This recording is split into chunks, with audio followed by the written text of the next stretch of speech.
Hey, what's up, everybody? Shane Presley here to tell you about my friends, Music Record Shop. Check them out, 4191A Manchester Avenue, in the heart of the Grove, right between the demo and the ready room. This Friday, new music happy hour, 10% off any purchase. New records from Beach House, Iron and Wine, Wilco, and Coheed and Cambria. Also Saturday, come check them out for Cassette Store Day. They are the only shop in town celebrating Cassette Store Day, so come out, live music going on. That's the 17th. Check them out online, Facebook, Twitter, musicrecordshop.com. Hey, this is Justin Luke, and you're listening to the Rock Paper Podcast. Yeah,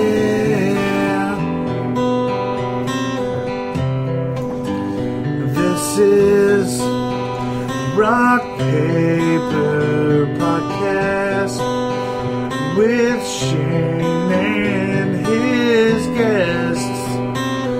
You will listen to what he says. Shane will drive to your house and bring you brownies and talk for hours as it's Rock Paper Podcast. Tell me why it's nothing but a podcast. Tell me why we're making this for your ass. Tell me why all you gotta do is download Rock Paper Podcast.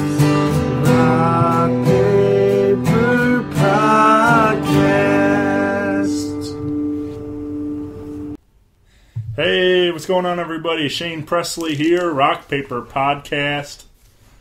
Coming to you from Justin Luke's mom's house. That is true. Welcome to the show, man. Hey, Shane, how's it going, buddy? Good, man. Thanks for inviting me over. Yeah, man. Thanks for being at my mom's house. Yeah. I told you this when we were like organizing this. Like, I don't like going out. I much prefer to be in the house. And so this is very comfortable for me. This is my environment. I'm eating peppermint candies, which I don't usually eat. But they're here, so I'm gonna grab a couple. You know. Yeah, man. Yeah, this is took a little drive. Come hang out. Well, yeah, you're like in St. Charles, right? Yeah, I'm in Wentzville. Oh, so, okay. Yeah, it's like 40 miles west. Oh man, like whenever because I just got back from Iowa, and a couple times this year when I go out of town, I've had to go. Well, not me. Whoever was driving, because I don't drive, and whoever we would have to go down 70, and whenever we come back, it's always just like Wentzville, and it's like who lives there? Yeah, no. Shane Presley does, host of the Rock Paper Podcast, ladies and gentlemen. That's what for the longest time, especially I can remember being on, like AOL Instant Messenger and stuff, and then you talk to somebody, and then you said something about Wentzville, and they're like, "Where's that?" I'm like, "Well, you know that all those 40 West signs or 70 West signs, and they all say Wentzville, pointing out where they all say Wentzville, nobody has any idea where it's at, but yeah, that's where I'm at. So that's good.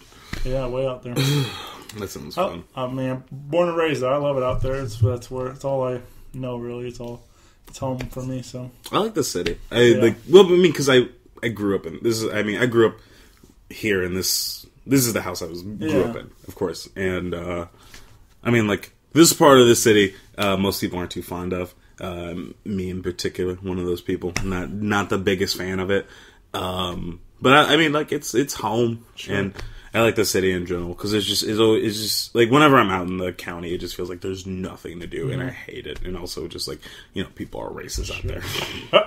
And I'm down here all the time though. I mean, I'm for shows and everything else, and people always think I'm crazy for how much I drive down here especially from Wentzville, but I don't know. It's not not that bad, not that big. I mean, people act like it's if you live out in St. Charles County and stuff, like people are think going across the rivers like going very far, and it's like it's not that big a deal. 40-minute drive, and I don't drink, so it's not a problem driving home and stuff. So is there a reason behind that? Have you talked about this before? I don't want to talk about it if it's something you haven't talked about before. I mean, I don't know. It's like we can talk about whatever, but no, I don't drink just because I just never really been a fan. I mean, even when we were young, like even when I first turned 21, like I went out and drank that night, but that's about it. Like I drink very seldomly. It just never had a taste for it, and it's okay. Plus, I like I'm usually driving, so obviously I don't do that. And, right. Because 40 minutes is a long time to drink and drive. Right, it's one thing. It was like if you're just like 5-10 minutes away, but 40 minutes to be drunk and driving. That's just I don't know. It almost feels purposeful at that point. Like I want to do this. I want to get better at drinking and driving. Yeah. But yeah, man. I do come down here quite a bit, though. There's a lot of cool stuff in the city. I wish I would have moved down here, like when I was younger, like when I probably around my early 20s and stuff, and because would have saved me a lot of gas money. But I do like it where I'm at, though. Oh yeah, nice I mean, that's what it's all about. Just be comfortable. Sure. Who cares? Yeah. What other people think? If you like what you're doing, just do that, because life, at least in my opinion, like life is just like such like a stressful nightmare for me, and it's just like if I can just not even be happy with what I'm doing, just at least be comfortable with what I'm doing, where it's like this isn't gonna make me want to kill myself. Besides, like all the my brain chemistry being all fucked up. Like if if I can just find something that makes me comfortable, right, and I can live a comfortable life, and like that's all I really want. Yeah. And this has been the Rock Paper Podcast. That feels like the end. That feels like something people would say at the end or something. Yeah, that's it. That's a wrap. Yeah. But yeah, man. Well, so you born and raised. Not born. St. Louis. Not born in St. Louis. Born in Texas. Oh, okay. Because my dad was in the military, and so we didn't move around a lot because my dad got injured like not too long after I was born. He got discharged, and so we had to move back up here. And but my brother was actually born in Germany. Oh. And I was born down in Texas. You actually met my brother tonight. Yeah. It was because there was a lot of people at my house. Yeah. Not so long ago. And yeah, it's I had an older brother who just moved out, and all that. That's all useless information. So when did you guys move to St. Louis? Well, I was still a baby. Okay. So this is like So St. Louis is all you know? Yeah. Yeah. So I know this house is all I know. Like we lived in another house when I was real young, but I don't remember it. Right. And so this is like my entire life has just been here for the most part. Like, but the elementary school I went to is right around the corner from my house. Right. And my grandma used to walk us from the school, and she used to I don't know if this is interesting at all, but this is a story I like telling. My grandma used to carry this big stick because there were just there's just stray dogs everywhere, and so walking to and from our school, she would just carry this big stick with her, and picking me and my brother up, and she's a sweet old lady, and she lives right next door. Yeah. And did you see that signs? Yeah. Do you know him and all that stuff? Right. Yeah. There hasn't been a person that's come over here for the first time and hasn't brought it up, and I haven't really. It's never really bothered me. I didn't even notice it when they first went up, because that's a recent development. That's in the past 5 years or so that she's put those up. But it just seems to bother a lot. Not bother a lot of people, but intrigue people. And I get why. There's huge signs in front of her house. And I don't know where they came from. I hope she didn't build them, because she's in her 70s and that would suck. Yeah. So, I was going to ask, because you... So we met through you doing comedy. Yeah. And but I was going to ask what gets you into doing comedy? Who inspired that, or there's like part like I don't the thing that got me into comedy, and I think it's kind of pretentious. That what got me into comedy was because I went to school to direct film and stuff. I studied film in college.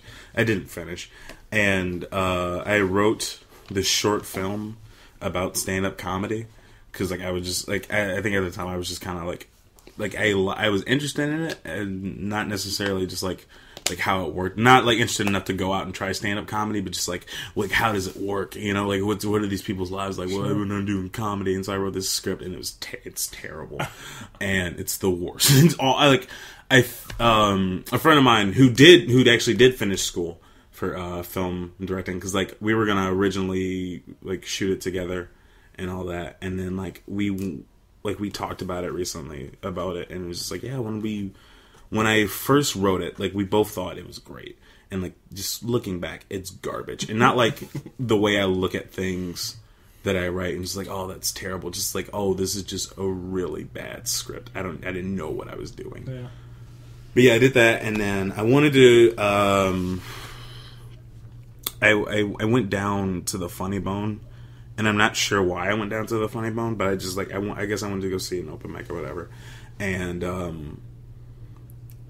I went down and I signed up and I didn't get on, but I saw Kenny and Frankie Chubb and JC and Andrew Frank and I was oh, this is great, I definitely want to try this now. And I had asked them about if there were any other things going on, and they said they talked about some mic that was down on Manchester, and then by the time I got there it was over. But I did sit out there and just talk to him for a long time about nothing. This guy they had never met before. That all the thing they knew about him is that he wanted to try comedy, and they were just so welcoming to me. And so I was at Mizzou, and so that was during the summer, and then so I went to Mizzou and I joined the improv club they had there, and then they also had sketch and stand up. They had there are people there that did improv and sketch that did stand up, and there's a local show there that I started at As Yet An Comedy Show at the Eastside Tavern, and that's where I got my start in comedy. That's how I got into it. That's the whole story. Yeah. And then I dropped out, and now I'm here and recording this podcast in my mom's living room. Yeah, that's all those guys that you mentioned and stuff I have a lot of the same. I was hanging out at the Funny Bone a lot. I was working nights for the longest time, and so I would go down on Sunday night. I had all the kilo diabetes passes, and I would go down on Sundays and use my pass, and I would hang out and pretty much get a $1 show every Sunday, hang out, and and it was. All those guys became my buddies because I was, became I was a regular, and after a while, and then it was fun to hang out with those guys, and it was just one of those I always end up kind of lingering around after the shows and get to talking to those guys, and the same thing, they're very welcoming for. Oh yeah, and it's the weird thing about comedy is just is that a lot of us? I'm not even gonna say a lot of us. I'm not gonna make that generalization, but it's common perception in comedy that a lot of comedians are kind of narcissistic, kind of egotistic, kind of insecure and depressed, and there's there's stuff that's obviously there's not something that's right with someone that wants to do comedy, and I'm not saying that that goes across the board for everyone that does comedy, but it's definitely been found in it's definitely a common trait, in people that do. And going out of town, I didn't say it earlier. I did say it earlier. I was in Des Moines, about a week ago for the Beast Village Comedy Festival, and just like a group of comedians together. It's just like, oh, we're all friends. Yeah. You know, let's all just have fun. And it's like it's weird because you do meet people in comedy who are just kind of like dicks and are just like very like aggressive and just like, I'm in this for me. But they're like, let's just be friends, you know. It's just, let's just be nice to each other because like we're all trying to like, we're all stupid enough to do this. So let's just try to be better for it. I'm out of water, and that's disappointing. You can. You sure? Sure. I'm gonna go get some water real quick. Go get a refill. All right. Pause. Don't edit this out. We'll pause for station identification. Yeah, don't edit this out. By the way, I want this on the podcast.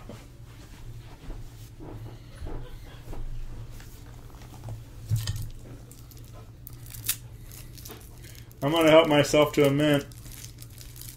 Go for it. How long have these been sitting here? Oh, those mints? Yeah. Probably be better if I didn't tell. I did one. She changes them out every once in a while, but like I did one. Some of them probably been there for a while. I got some jelly beans that are like sitting on my kitchen table, and my buddy Wade came over and we did an episode together, and he just starts eating them, and I'm like, man, those are from like last Easter, and he's like, oh, they're still good, and I'm like, all right, whatever. If you want to eat them, go ahead. I mean, but yeah, they've been sitting there a while. Oh yeah, there's a specific type of mint in here that I like, but there's not a lot of them. It's like, they kind of, what are they? What is the brand? The Lifesavers mints. I like the Lifesavers mints. I don't know, like the peppermint are okay, but good Lifesaver. Right. Sorry at the door. Hey, I left my one thing in there. What? Right. Oh. Okay. I just need to grab it. Are you guys in the middle of recording right now? You are in the middle of recording right now. You're awful for interrupting this podcast. Hey, in Bobby's episode, they did it at the Taco Bell in Valley Park, and then some girls walking in the middle of it for no reason. We invited the girls at Taco Bell to come talk to us. And, oh, wow. Because they were laughing hysterically about something. So we're like, what was going on over there? And probably because they wanted Bobby's dick. Well, actually, I guess they knew Bobby. It was funny. Like, she's like, did you go to Northwest this high school? And she's like, yeah. And so, yeah. I have a weird Bobby story, but I'm not going to tell it on here because this is my podcast. Okay, have fun. See ya. I need to have this unlocked. Oh. Well, you.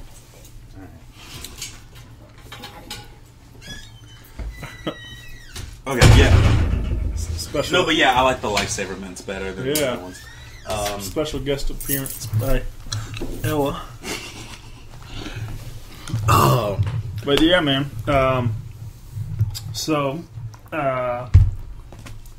Bobby does like surprise. It's weird how like I love Bobby J. Cox, and like I'm not like hating on Bobby in any way, but I like him. He is just like a very attractive man, and it bothers me. It's because like I don't know. I've been told that I'm handsome, and then like I'm not gonna like say no. I mean like on the outside, of course I don't agree with them, but like Bobby is an objectively handsome man. Yeah, and it bothers me that he does stand up comedy as an objectively handsome man.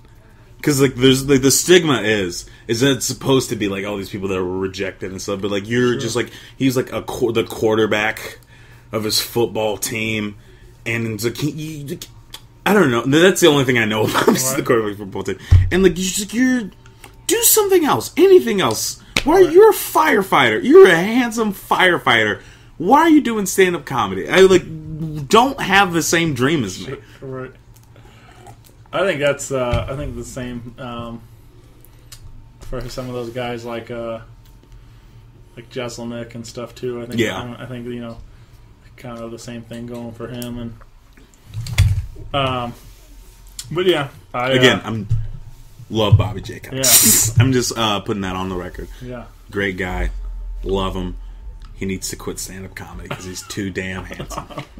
Maybe that's why he grows the mustache to try to bring him down a little bit, like make him not so handsome. I hope so. Yeah.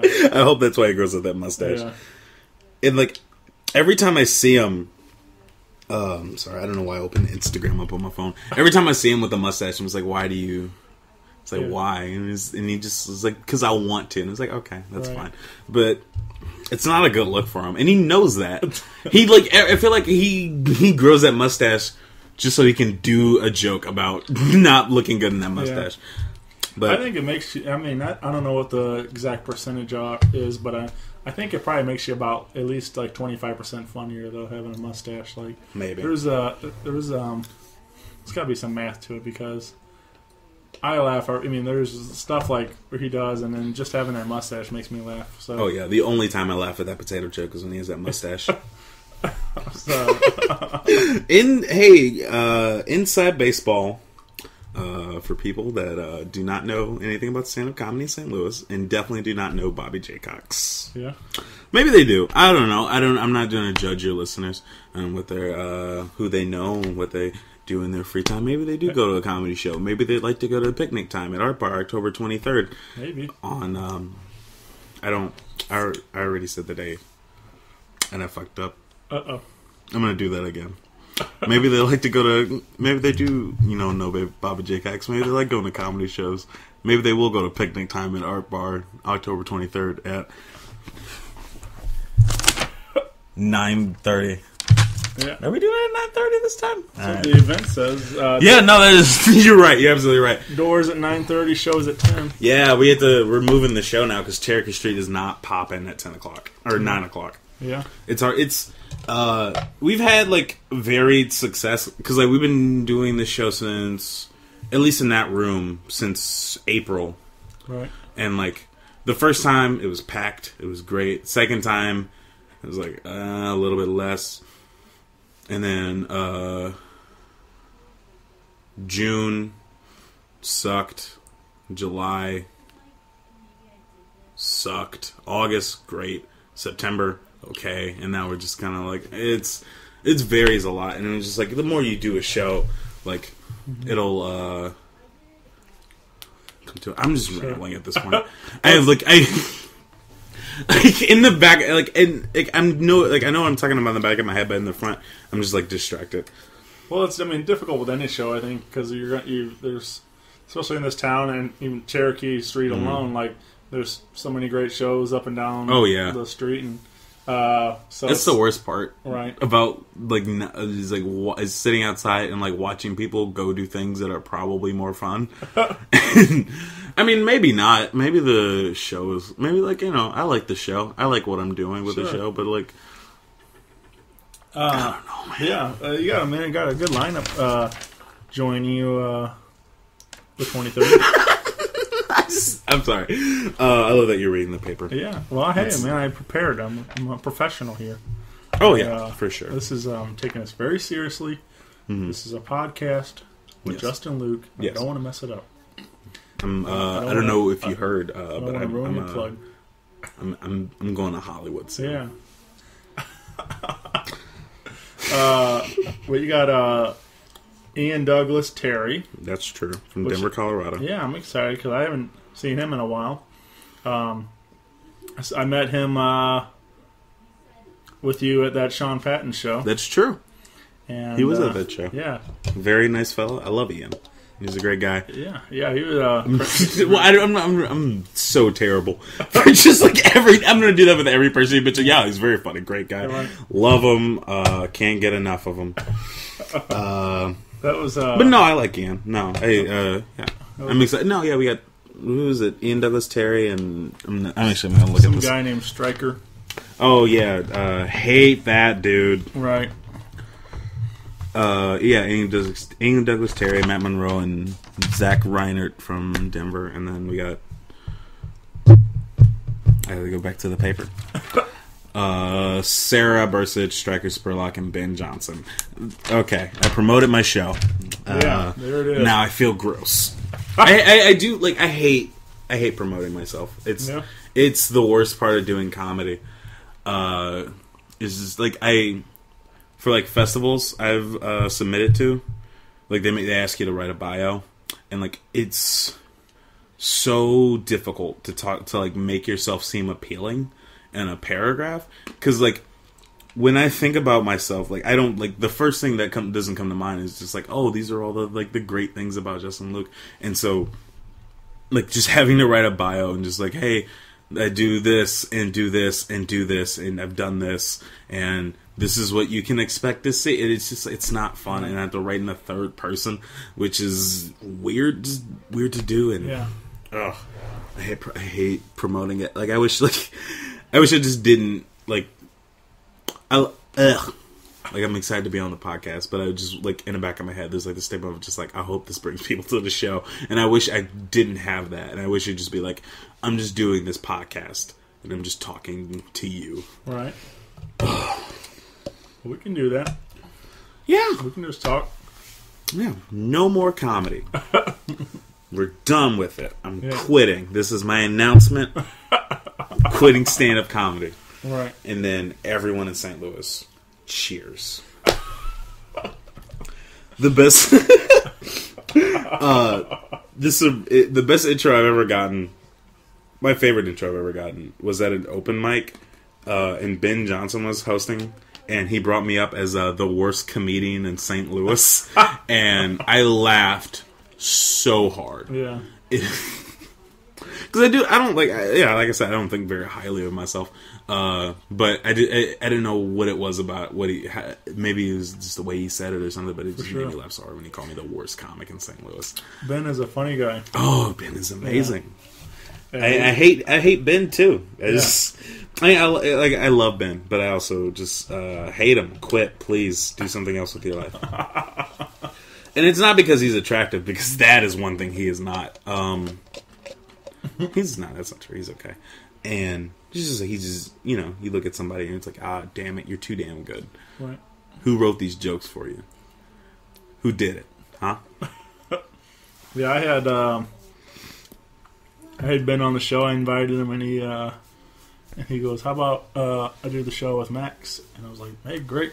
It'd be a lot of fun." So we did that in my kitchen.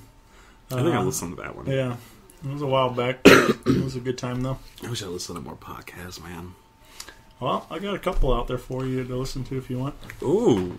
Is one of them the Rock Paper podcast hosted by Shane Presley? Yeah. Ooh. That one. What episode would you recommend?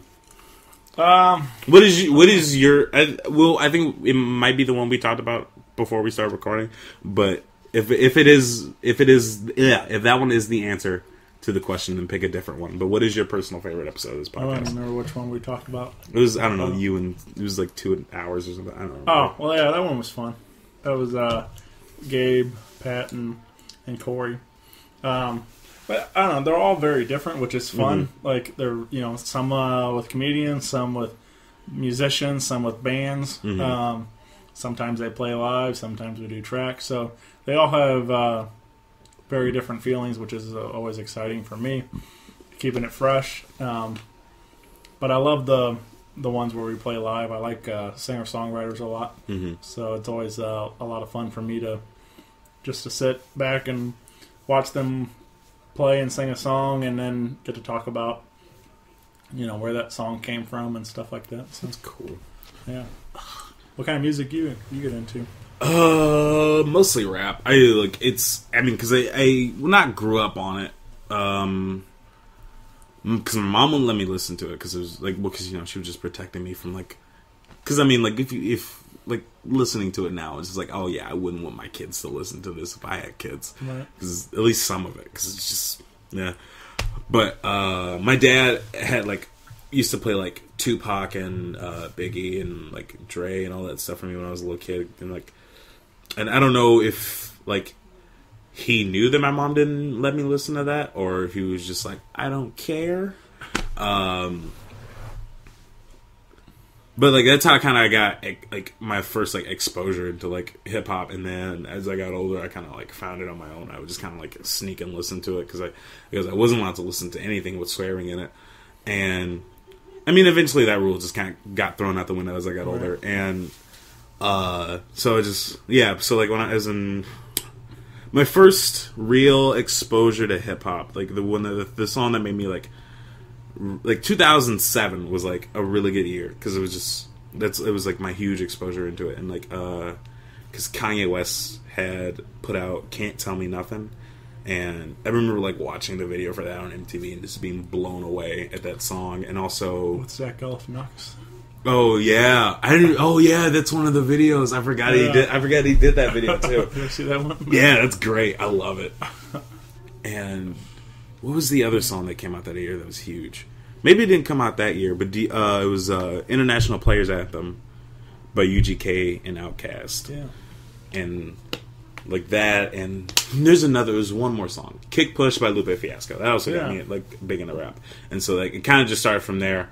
And I just kind of like found stuff on my own, and then I started following like music blogs and started like just like looking, just listening to whatever was just like on there, and people had recommended to me. And now I don't really follow them as much, but I still like try to find like new hip hop and like go on. I usually use Spotify, and so like I'll go on Spotify and just say like, hey, go to related artists and like what's that like. But it is like it's a huge part of just who I am and just like what I like, and it's great. And I love like Kanye. I fucking love Kanye West. Right. It's like a lot of people, and I mean people have their reasons for giving him shit, and I can see why people think he's an asshole, but I don't see why I can't see why people are like, oh, his music is garbage, you know, because I can see why you don't like his music, but you can't like it's not objectively bad. Right. I'm not like at the very least you have to like he put like more effort into like this than most people put into like their daily lives and into their entire lives, you know, because like listening to it, especially like early stuff, you can just tell it's like, oh, like this, like he knows he's gonna be a star, like he's always known that. There's a Dave Chappelle interview, and I think it's with Jimmy Fallon, I'm not sure, but he's like the first time he met Kanye West, and like they were just like editing the Chappelle show, right. And he was in the room because like it was when Kanye was on the Chappelle show, and Kanye got a phone call and said, I can't talk right now because I'm with Dave Chappelle because my life is dope and I do dope shit, and then he hangs up the phone. I was like, he's a fucking genius. And like obviously he says like stuff that's not like my theory on Kanye West is that obviously he is somewhere on the spectrum, like we all are, of autism, you know, because I think there's something there where it's like sometimes he has these like meltdowns or whatever, and like or tantrums or whatever, and like that's just who he is. That's just like there's obviously something in his brain that tells him to do that, because most human beings don't do that. Right. Most human beings don't go, like especially at the Grammys, they don't go on stage and yell at people or whatever. Yeah. It was like so obviously he's like people are so quick to say like, oh, it's because he's an asshole. It's like, well, maybe there's something in his head, you know, sure. And also because I don't think people treat like mental health seriously enough. It's like a huge deal, especially like autism and stuff. I think the whole like vaccination thing was like villainized autism forever, and I read some stuff. Well, Ella had sent me some stuff about it, and it was like it's in the way it was explained to me is that it's on like autism is on a spectrum, and like a lot of people say that like a lot of people see it as like a thermometer, where it goes like it's like either really bad or it's like kind of mild, where it's more of what was the way they described it?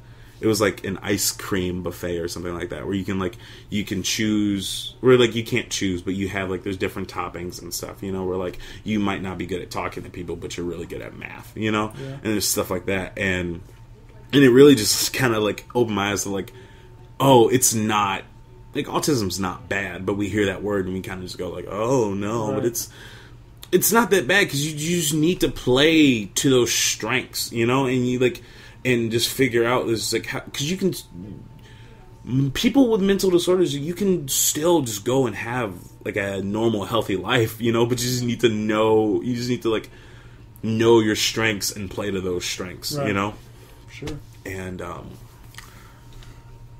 That was a long ramble to talk about Kanye West. But yes, I do love. Kanye West. To answer your question, reminds me also that I think it was on that Aziz Ansari album where he was saying how like he went to a party at Kanye's house and he was listening to his own beats and he's like, these beats are dope, you know. And he's like, that's like if I would invite you to my house and I put on my comedy album and I'm laughing at him and he's like, these jokes are dope, you know. Yeah. You know, if I went to Kanye's house and he played like his own music, I wouldn't like even think about like making a comment about it. It was like, look, let him do his work. Let him listen to it. This is obviously, sure. I don't know, because I just think, in my personal opinion, and a lot of people don't agree with me. I do think like as far as like hip hop goes, I think he's done so much more and like made such a huge impact on hip hop as a whole than like a lot of people give him credit for it. Because like starting out, I don't know how big of a fan, how much you listen to him. Yeah, I mean, I like his stuff. I like, I mean, even the, you know, before he even broke out as a solo artist and stuff, I started, you know, listening to his production work from, you know, on Jay-Z's albums and stuff. Yeah. And his production on Jay-Z's albums is like, it's the best production on Jay-Z's albums because like him and who else used to work with Jay-Z a lot back then. I know Just Blaze did some stuff for him. Yeah, there's a I want to say No ID, I think, did some stuff for him. And like all of the Kanye's beats are just like, because like the sampling thing he used to do, well, he used to like take like old soul samples and like, you know, you take the vocals for him, put on his songs.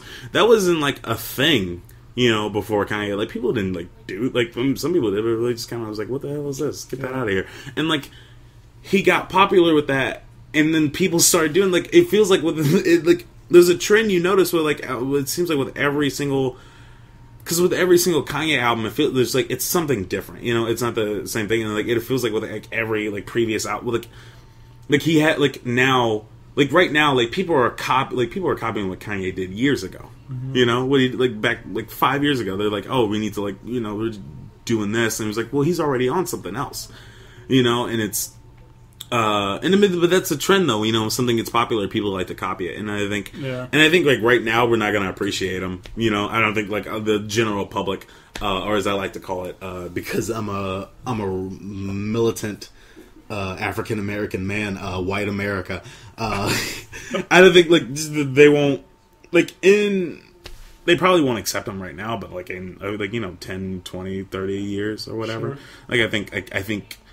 Especially because hip hop isn't taken that seriously. I don't think I know it's not. I know it's not taken very seriously. I know it's hugely popular now, but I think it's still not taking as seriously. Yeah, it's not taken as seriously as it should be, especially since like Macklemore won a Grammy. You know, and I have nothing against. I don't care for Macklemore's music. I have nothing against him, but like he doesn't deserve to win a Grammy, especially the people he was like stacked up against. You know, and. I feel like I don't know. I feel like the problem with hip hop is that they're just like, you know, so many of these guys that are in the spotlight and they're just doing dumb stuff all the time, like you know, always getting arrested with, you know, guns, and even Nelly got arrested for drug possession or whatever. There was two of them. Because it actually just came up. Something about that just came up on my time hop today because I checked that, and but I posted a thing because apparently I guess like 2 or 3 years ago today he got caught with like heroin on his tour bus, and I think earlier this year or last year it was like meth or something. Yeah, something like that. Yeah, and it's that's crazy, and it's interesting that you bring that up because I think like some of that is interesting because like I think like as we know, like a majority of rappers are African American, and like a lot of African Americans just in fact like come from like poverty, and because I know I'm an example of this too, not to that same scale, as like a lot of like rappers that get arrested for stuff, but like I know it's like you get money, especially when you've never known any amount of money in your life. You get like a little bit of taste of it, and you're just like, I'm like, you feel almost invincible, like, and you just like you can just kind of like do whatever you want, especially if you're like famous with money. It's like you can feel like you can do whatever you want. You know, people that you do things like, oh yeah, of course I can carry this gun. I'm invincible. I have money, and then you realize like, oh, you can't do that, at least if you don't have it registered, and it's. And like especially like with a lot of rappers, it's just like very like lavish with like what they wear and stuff, and I think it is because it's like we're just used to not having anything, and it's like, and now we get something. It's like we gotta spend money on it, because that's exactly how I feel when I get like a sum of money. It's like I gotta spend it on something. You know, I gotta have things because I'm afraid it's gonna be gone. You know. Because it's like we grew up poor, you know. I mean, it's like we did okay.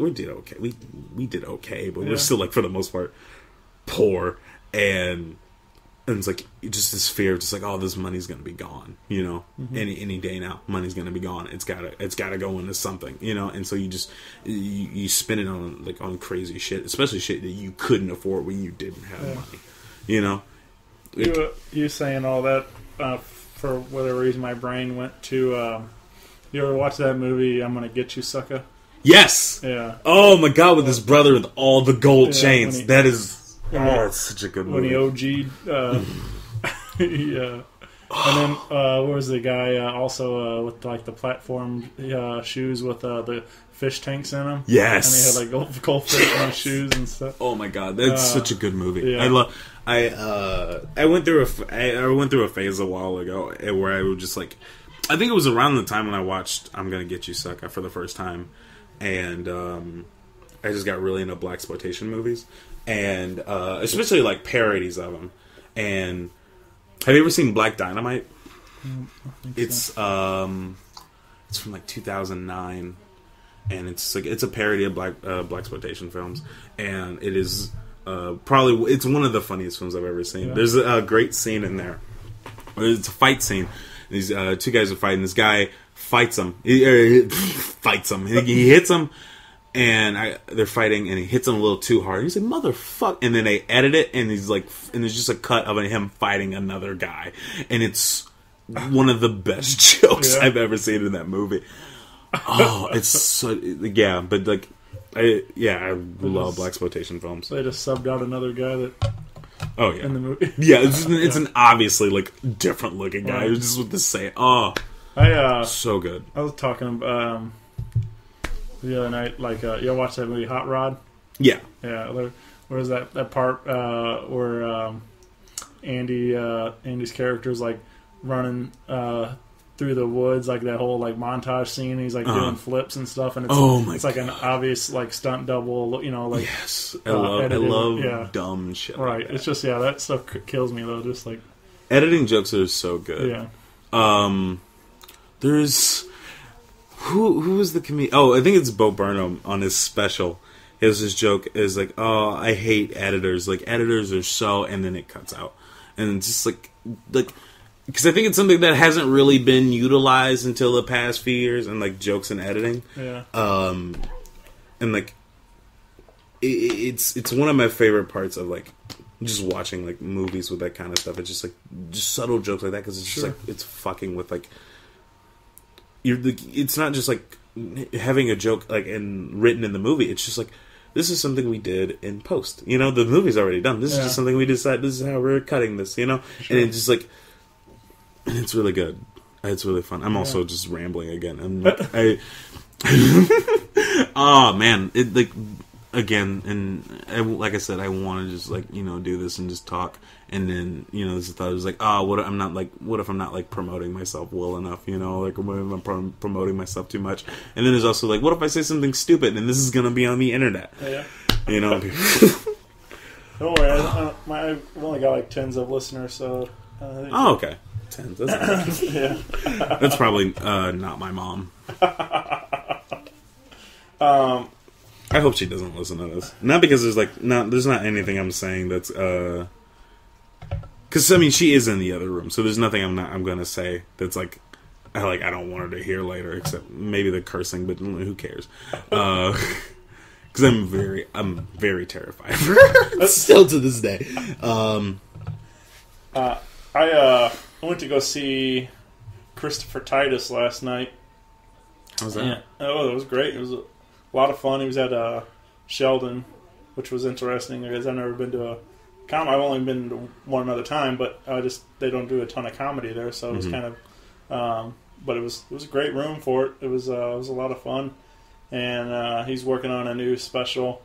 But it was all the material was all based around his kids and being a parent and a lot of that. So, but he kind of talked about how as a parent, you're like the dictator and like you have to be like a Hitler to your kids and stuff like that, and has to be like that kind of sense of fear kind of thing. And he was talking about like when he was growing up and his dad was like running. He was his mother was in and out of mental hospital stuff, and so he was around his dad mostly, and he's telling a story about even when his dad was like as older, and he had like a mild heart attack and was in the hospital, and he was like, I think I can take him now. He's like finally took that point where but it was always that thing where he was wanted to.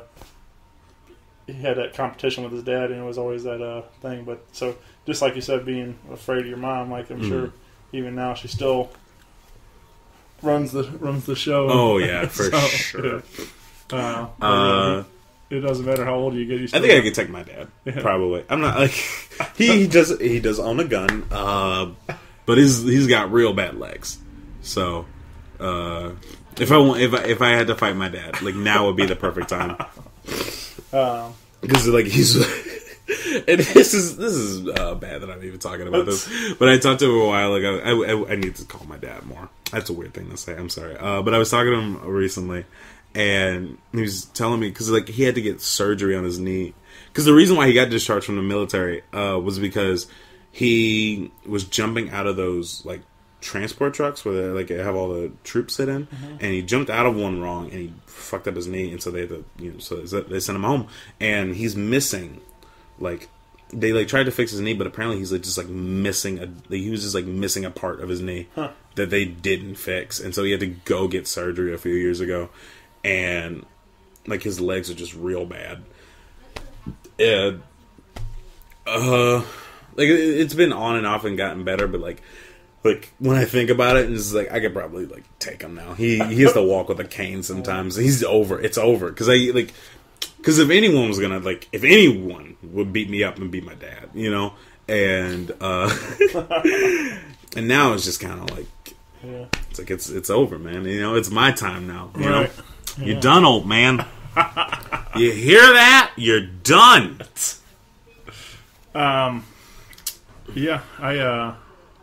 So you got another big show coming up Friday. Oh yeah, I have no idea what you're talking about. Oh man, yeah, I do. Yeah, I got a pretty sweet gig coming up. I'm at the Firebird. I don't like talking. Can you say it? I don't want to say it. That's why I'm here, man. Yeah, please. I'll handle this. What are we at, by the way? I just want to look. We're 45 minutes. 45 minutes in. Right. Yeah. How can you tell if it's like picking up my audio? Okay, that's where it is. Okay. Yeah. And is it still doing it? What if I walk away and stuff? Okay, it's still there. Oh. All right. I'm sorry. What were we talking about? You'll be at the Firebird Friday, October 16th, with Jeremy Helwig, Emma Arnold, and Geoff Tate. That's all true. Yes. Thanks for getting that information. Yeah. Hey, we gotta let the people know.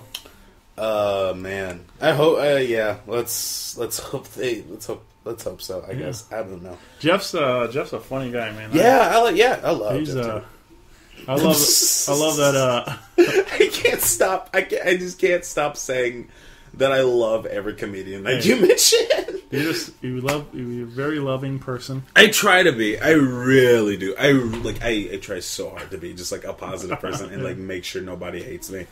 But I think everyone does. And that's the problem, and I think that's why I'm not gonna make it. It's because I'm just too paranoid. I was at in Des Moines. I was just talking to these two comics, and like out of nowhere, this thought just creeps in the back of my head, and it's like, I think they're making fun of me, and it just keeps creeping, and it's like, they're making fun of me. Like, they hate me. They don't like me. And it's like, okay, that's fine. Those guys, just like, it's just those guys. You know, they don't like me. They don't like me. And so, like, and I start panicking. I had a panic attack. And I had to go outside. And I had to walk to my friend's car. I had to walk to Andrew Mihalevich's car, who came up there with me. And, like, I was just, like, kind of sitting there panicking. And I called him a couple of times. And it's like, hey, man, I'm having a panic attack. And, like, he wasn't picking up because you couldn't get a signal down there where we were. And so I just kind of, like, had to take a breather, and I walked back. And, like, for the next hour, because I sat there and I just kind of, like, went to this couch and just sat there for, like, a couple hours, because there was, like, it was between shows, and then there was a 7 o'clock show happening, and it was, like, 5 or so. It was, like, 5 or 6, and then there was a 7 o'clock show. And I, like, threw for like, at least 2 hours, just sitting there, just, like, everyone's making fun of me, you know? And just, like listening to people's conversations, and just, like, are you making fun of me behind my back, and you think I'm not listening? Or maybe you do know I'm listening, and you're just saying that so you know I hear it. And it's just, like, it's obviously just insane to even think that. Like, just the fact that I spent 2 hours thinking that these people who are nothing but nice to me and welcoming and just, you know, and now just, like, to suddenly turn on them in my head, it's not healthy.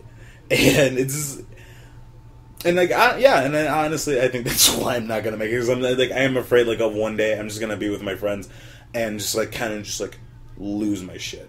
I'm legitimately afraid of losing my mind. And, like, and the part about it is, and this is the part I don't want my mom to listen to, I was high at the time, and, like, and she's afraid I'm gonna develop a drug problem. I'm whispering now. This is how afraid I am. I'm whispering for the podcast, and, like, she's afraid I'm gonna have a drug problem, and I think, and, like, of course I tell her, no, I'm not gonna do any drugs, blah blah blah.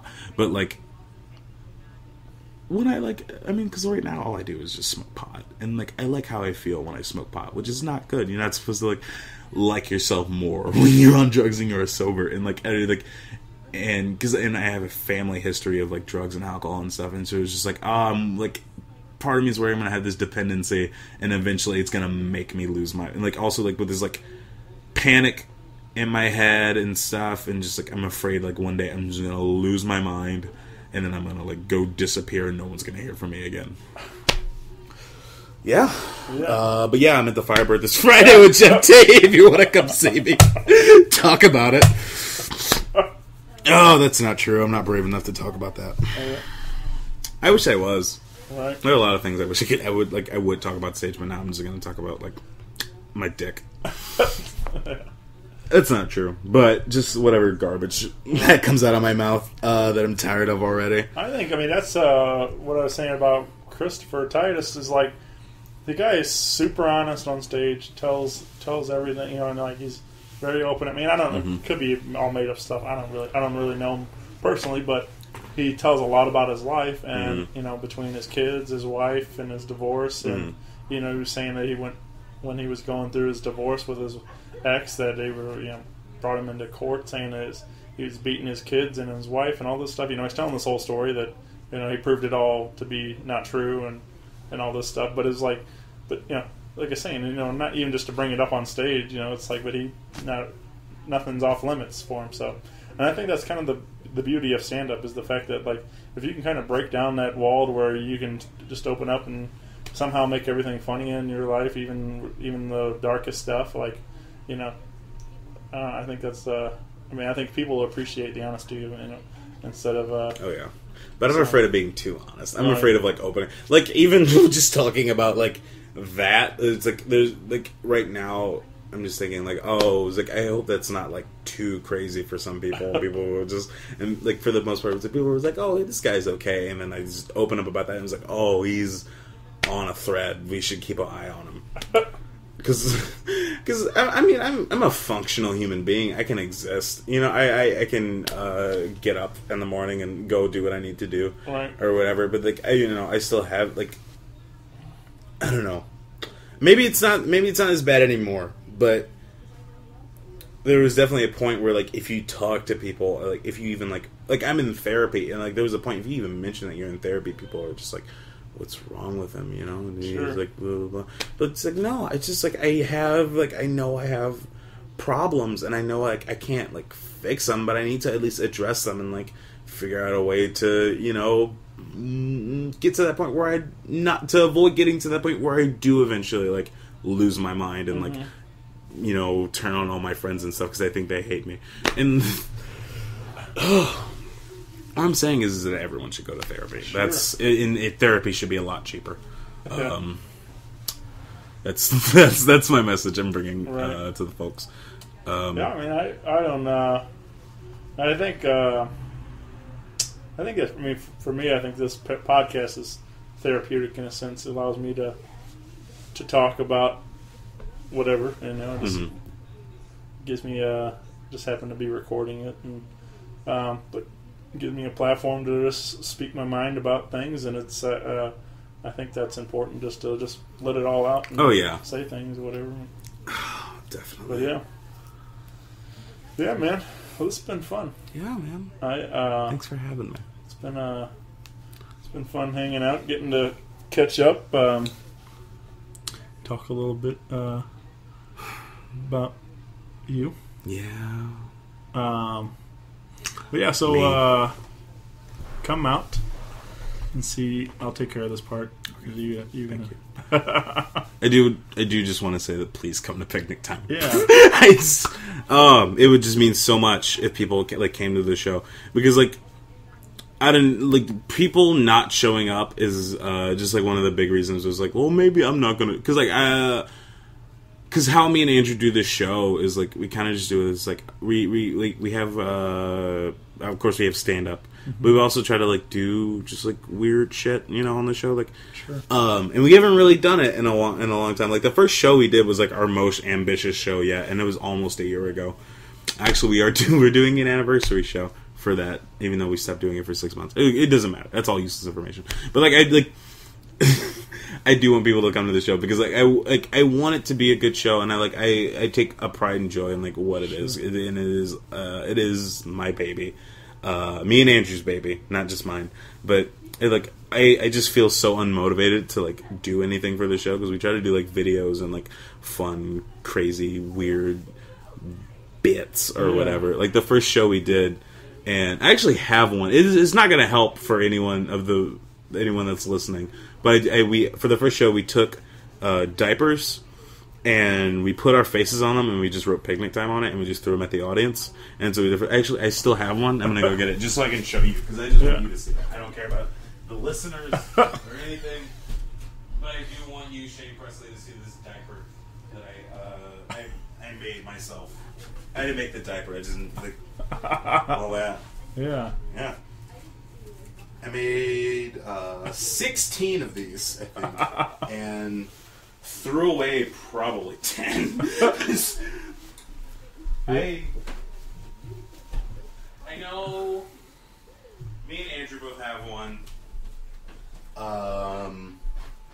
Ryan Dalton has one, I think. Stryker Spurlock. I don't know who else has one. And but whatever dumpster picks up the trash for blank space. Wherever that like trash goes, right. Go find them there. Yeah. If you want a diaper. Too late. You should have came to the show and kept one. And that's like you do that monthly, right? Yeah, it's a monthly show. Yeah. It's usually on Fridays. I don't have a specific date because I don't care about consistency. But you can go on Facebook and follow the Picnic Time Yes, page. There's a Picnic Time page for Facebook. So there's also a Twitter. Yeah. At Picnic Time Show. Ooh. Yeah. You got I don't use it.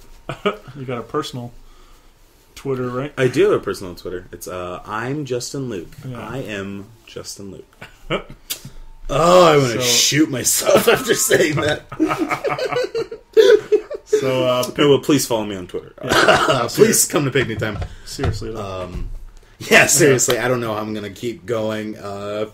People don't pay attention to me, you know. I need you to follow me and pay attention to me. Give me likes.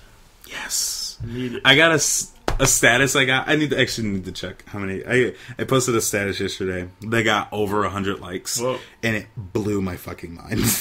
How many? Wait, what is it at now? It's at 119 likes. Whoa. That's insane. It's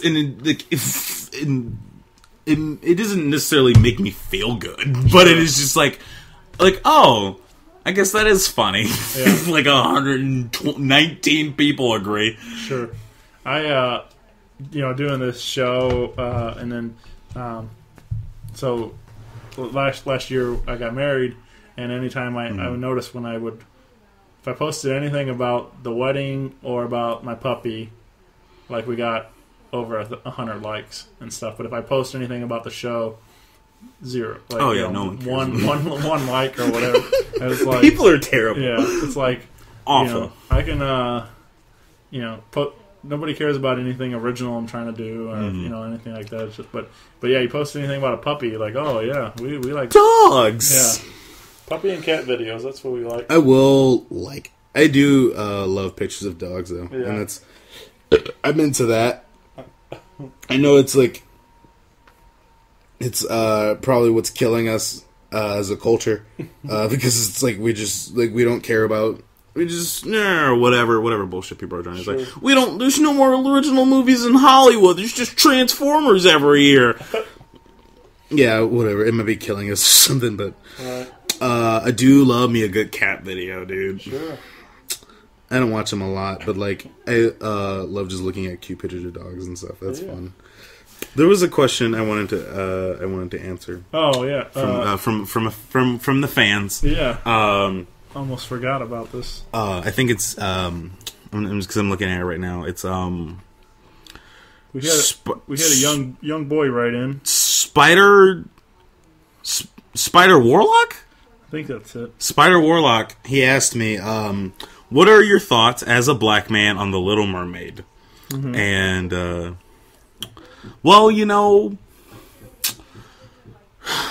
not enough Sebastian. That's my favorite character in the movie. Yeah. I honestly, I do love Sebastian. Otherwise, I don't really care about The Little Mermaid. Yeah. Thanks, Stryker, for your useless fucking question. He just wanted to say, "What are your thoughts as a black man?" Right. What I imagine is that he immediately typed in, "What are your thoughts as a black man?" and then just spent 2 minutes thinking of something to put. Right. That's what I imagine his thought process. That's usually whenever I post those. That's usually what it leads to, is just a bunch of smart ass remarks, and but I have fun doing it just to see what happens. Oh yeah. And so thank you, Stryker, for playing along. I don't mind them if it's. I don't mind them. Only time I hate them is when it's when I'm actually need something. I broke my glasses a while ago, and I needed to. I posted, it was hey, would you guys get cheap glasses? And I got some decent answers. I got really good answers. The place, the first answer was where the place where I got my glasses from. But people just kept commenting dumb shit, and it's just shut the fuck up. You have nothing useful to say. I already one already got my fucking answer. This is the most I've cursed doing this, but fuck you. I already got my fucking answer. You don't need to add it with your dumb fucking jokes. It's not funny. It's not helpful at all, and you're just wasting everyone's time. Right. I get that notification on my phone, and I have to go read it, and it's oh, duh, I fucking make my glasses out of jizz, and it's shut the fuck up, fuck you, man, go find something better to do. Comment dumb shit on someone's Facebook status that doesn't need help with anything. All right, yeah, and that's. It's so annoying, and I try not to, but I know I've done it a couple of times, but I try not to if it comes up, and just because I know I hate it so much, because especially when I got that Facebook status, when I posted that Facebook status, and it was like people just kept commenting. It's like, oh, get your glasses from your mom's butthole, and it's like, shut up. It's not funny. I need glasses. I can't see. I went a week and a half without seeing. I don't, like, and now I have to squint to read your shitty comment. Fuck off and die. Yep. I think that's a good closer. Yeah. Don't comment dumb shit on people's Facebook statuses when I need something. Please. So, see Justin Friday, October 16th, Firebird with Geoff Tate. That'd be cool. And then Friday the 23rd at Art Bar, picnic time. Yep, in the back room. And that show is absolutely free. Free, yes. Oh, we got people like from Denver, and drugs are bad. Yes. I wish... That's my favorite part of making the Facebook event for picnic time shows is just the names I pick from, and I think it's just so much fun writing dumb shit. Sure. I don't know when I'm going to use this one, but there's one because I don't think it's going to be next month because next month is the anniversary. But there's one I want to use.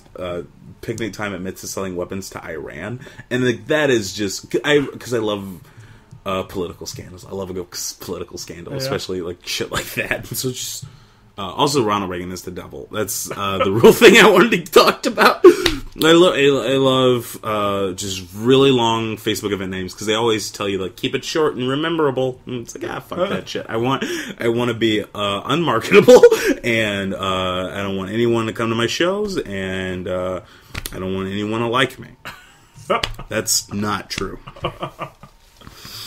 Oh, only a little bit. All right. We're done. Thank you, Justin. No problem, Shane. Thanks for doing this, and no problem. We will see you soon. Yeah. Good night, America. Good night.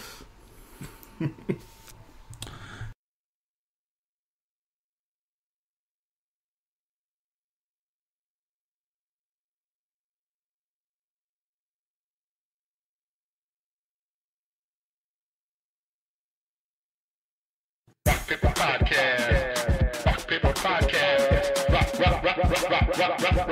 Rock Paper Podcast, y'all.